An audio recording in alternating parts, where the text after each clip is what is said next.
给他们这些年轻人有什么建议 ？Yeah, I'm ready.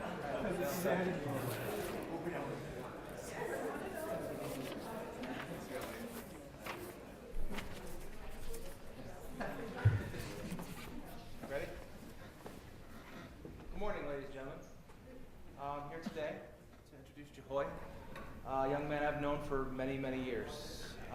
Through this process, I've watched him create something that is mathematically significant and also personally relevant, which is extremely difficult to do. And I just want to say he's unique in nature. And Jiahui Guo.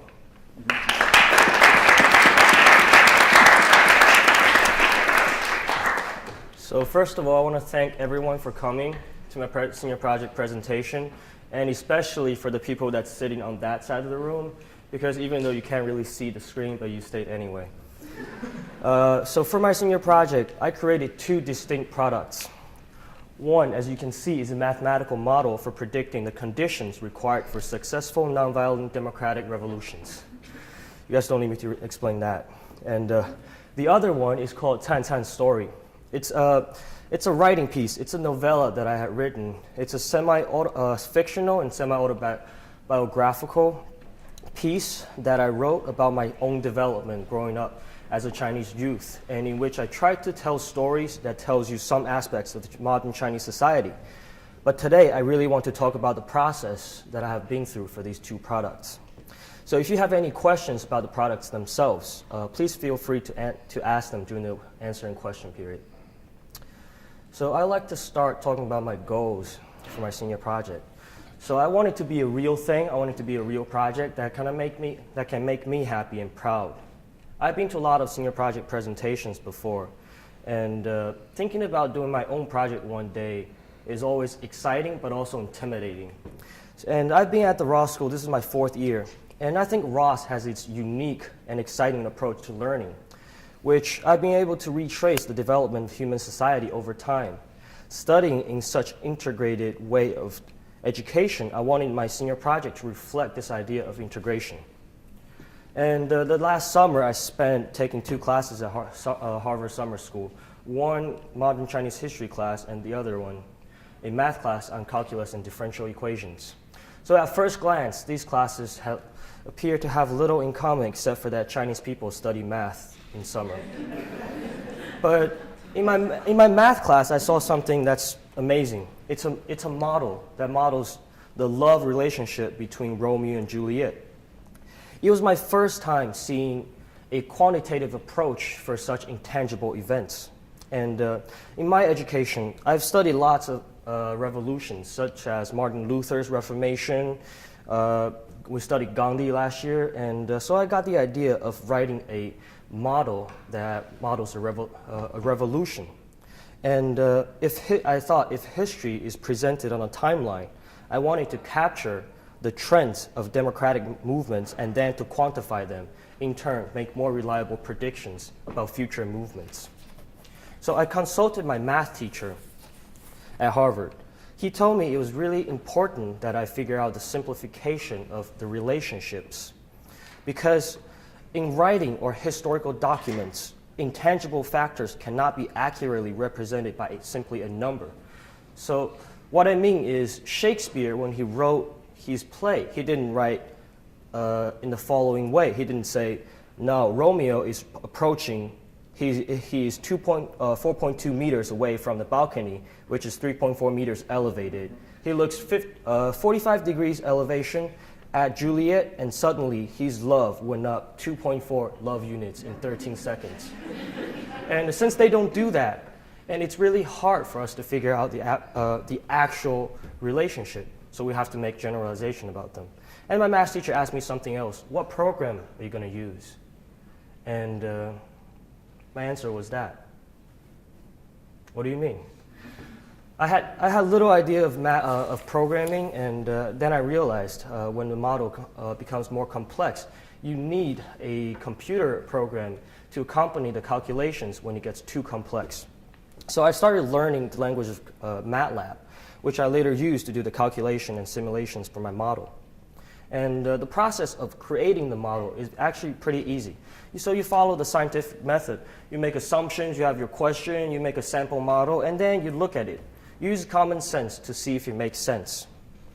And then you see if it actually represents the reality that we have, then you do research to make adjustments to it.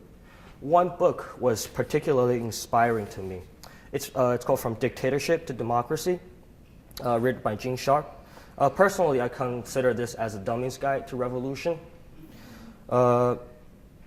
Through the descriptions in this book, various forms of governing as well as various forms of protesting, I realized that the essence of suppressing a population in an authoritarian regime is the isolation of individuals in the society, which in turn helped me to model the strength of the protesting population using the rate and quality of communication. This ended up being the biggest contribution to my model, and I ended up with the following equation and its behavior. And I remember last time I stood up here talking about math, it was for my modernity project, and half of you fell asleep probably at this point. And but I think the Dean of Mathematics is here today, so I think I have to explain something about this model just to prove that I did it myself. So when you look at it, the average growth is separated by the critical value that's set by the variable k, which is the rate and quality of communication. And then there's a critical threshold called r that when the population rises above it, it triggers a response in the form of suppression. And then despite the average growth, I introduced a reasonably sized random fluctuation in its behavior so that it's not all average growth. And that's it. That's all the math. And at that point, I felt that my system has reached its natural end. Given the limited mathematics I've had, making this model more complex was almost impossible, and I felt I had enough significant understanding of the subject. So as the summer was ending, I decided I was done with math. Then, over the summer, I had done a lot of reading on Chinese society. Most of them are personal accounts or reflections of Chinese scholars or activists. One book in particular inspired me. It's called Almost a Revolution, written by Shen Tong. He himself was a student leader from the Beijing University in 1989. And this is his autobiography that he wrote about his development in China to the point that he left the country after the movement. So the author, when he was writing this book, he was about the same age as I am now. I could see him reflecting on his own growth, and especially when he looked back at his early years. So I wanted to do something similar for myself. I had a profound interest in Chinese society as well as my own personal development. So I started writing anecdotes that I could still remember clearly from my early days, and I tried to answer some of those puzzling questions I've had about the society and the people around me when I was growing up. So then, back to school. School started, college applications, schoolwork, practices, time's getting a little tight. And my mentor from last year has left the school. Then Mr. Skellington became my mentor. I showed him the work that I had done over the summer and the possibility of having a creative approach for the math model. I wanted to write a play because writing a formal math report is kind of boring. And he looked at me and said, "Are you kidding me?" And so a formal math report is what I was working on. But looking back at the work that I had done, I felt that although it was academically advanced enough, there was something that's still missing, and I realized it was me. I didn't think my project is personal enough to reflect who I am as a person. So then, while writing the math model, I consulted Ms. Cromwell, who became my second mentor, on the writing project that I had decided to take on. She looked at my work over the summer, the anecdotes, and she told me we could turn it into a novella. So I would constantly show her my writing and see if she was able to get the ideas we're trying to convey. And then we will edit the work and make adjustments after our discussions. So the final process for both of the work, for the math model, it was pretty boring, you know. All I had to do was just make myself sound as academic as I can, and so there was it. And the writing process, it's more enjoyable, but really all we had to do for the editing was to make sure that I was speaking English, and the transitions made sense. So there I was done with my senior project at the end of December. So I want to talk about some challenges I faced. This isn't really a challenge. Communication. It's more of a personal style problem. I tend to disappear sometimes. And that left my mentors greatly worried about my progress for my senior project. And here I want to apologize to them, and I really want to thank them for this process they have been through with me. And this one is almost the biggest challenge I've faced. I had no exposure to computer programming before. And learning how to use computer really showed me how uncivilized I was growing up. So playing basketball, tennis, soccer, whatever round-shaped stuff I had at the time really didn't help. And but I have to say, I didn't enjoy this part. And my biggest challenge was this presentation itself. Given that I have a lot of material to cover and only have 15 minutes, this is a draft that I had done for my presentation. It took me about 30 minutes to read it through, and I was only through the second model of my math model. And so here I am with 5 minutes to go. The results of my project for the math model, I consider it my first real research project, because I had no idea how it was going to be when I started. And it turns out, although sometimes it's a little scary, I don't know what's going to happen with the model, and it became my most academically rewarding project. And I hope to continue this way of learning in the future. And for the writing process, it's my first real personal discovery journey that I take on. I think I found my own voice in writing, and I'm already continuing the second part of the story. Future. These two projects, I think they're both ways of communicating ideas in different forms. And I think that links to the field of education, which I have a profound interest in. It doesn't mean I will major in education in college, but whatever I do, I think I do have the sense of relating back to the field of education. And some thank yous.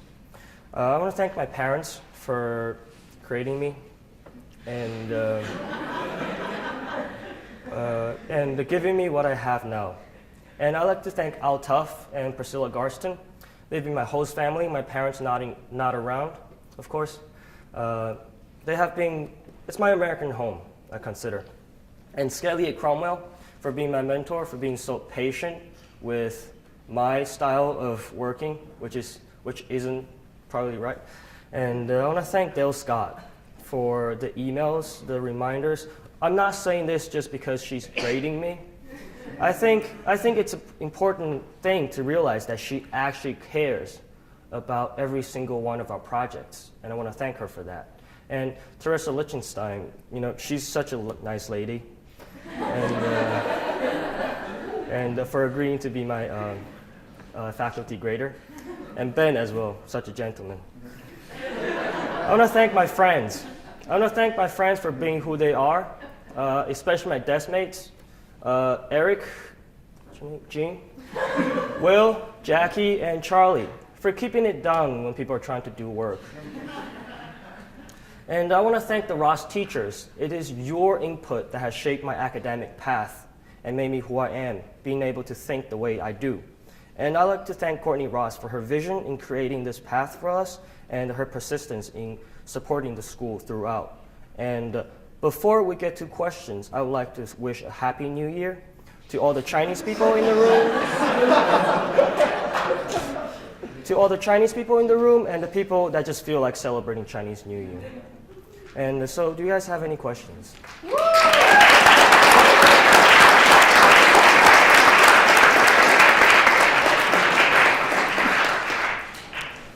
Skelly. I know time is an issue, and that's why we cut it back. Can you talk a little bit about the process of how you came to those equations? Because jumping into those is a pretty big leap for most people. Okay. Actually, I kind of prepared. We didn't set that question up. I did have these, I did have some slides prepared just in case you guys ask me about them. So this model is actually my first model. You see its behavior, everything's going down, meaning whatever you do, you're going to fail. And we had to introduce something else to make it more real. And then we introduced that's when I realized the communication, and I set the rate of communication to p squared. And then we got the new behavior, which you actually have two possibilities. Some people succeed and some people fail.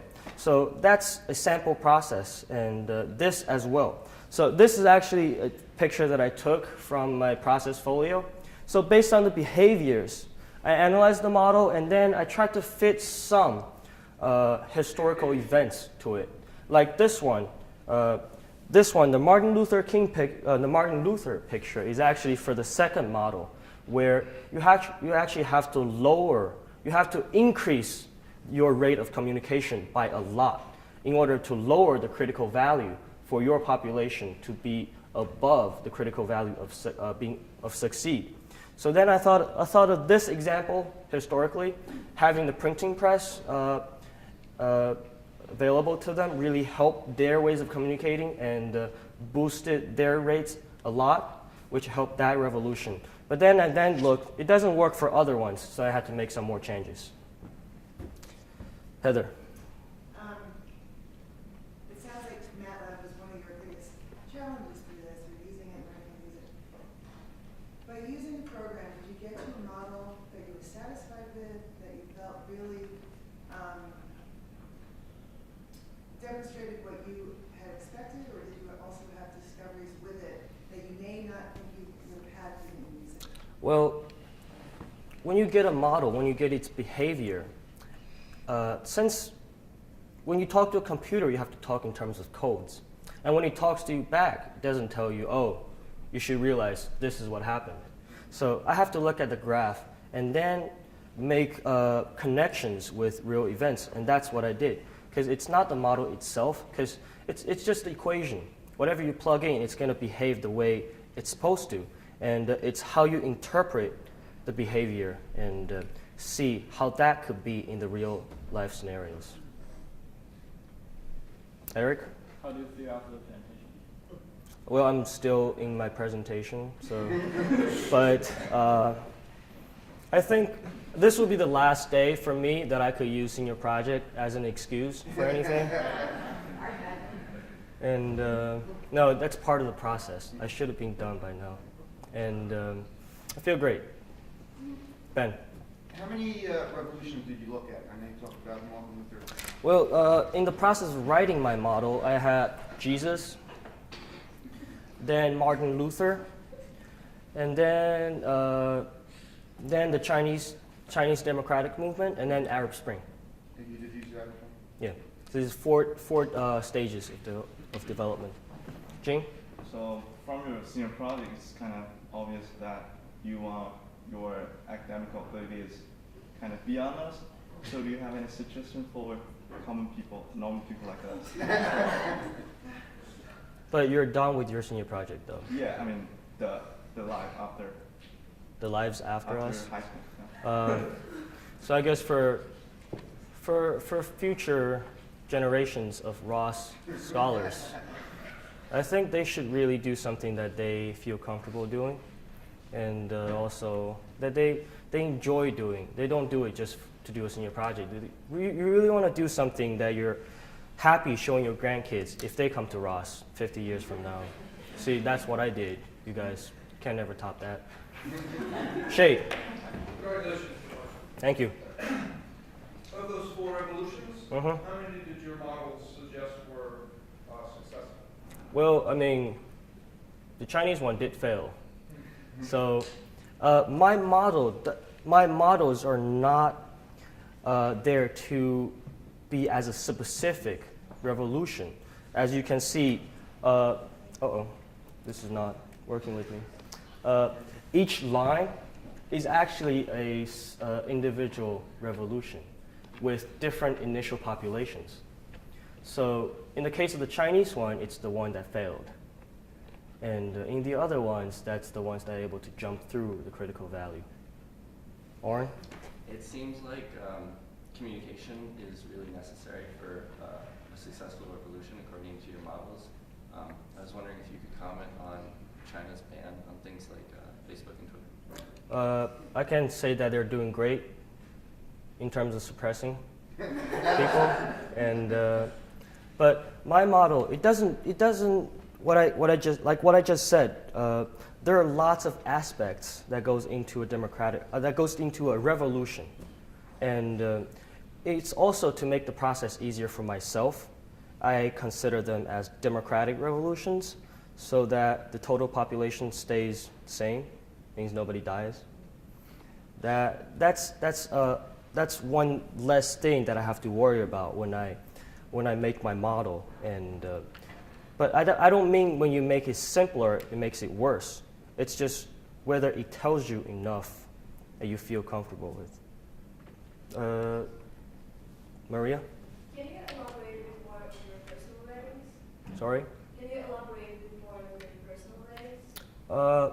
Well, I try to write stories, although I wrote them in the third-person perspective, but it's really about me, like a lot of epic kindergarten stories that I had in the past. I try to, let's say, I can give you an example, like the dilemma that I experienced becoming part of the Chinese culture in terms of being exposed to the ideas of communism and the idols in the society.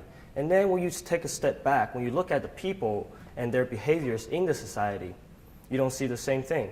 And even the people that's teaching you or telling you about the communist ideals are not behaving the way they should be if they really follow what they say themselves. Does that help?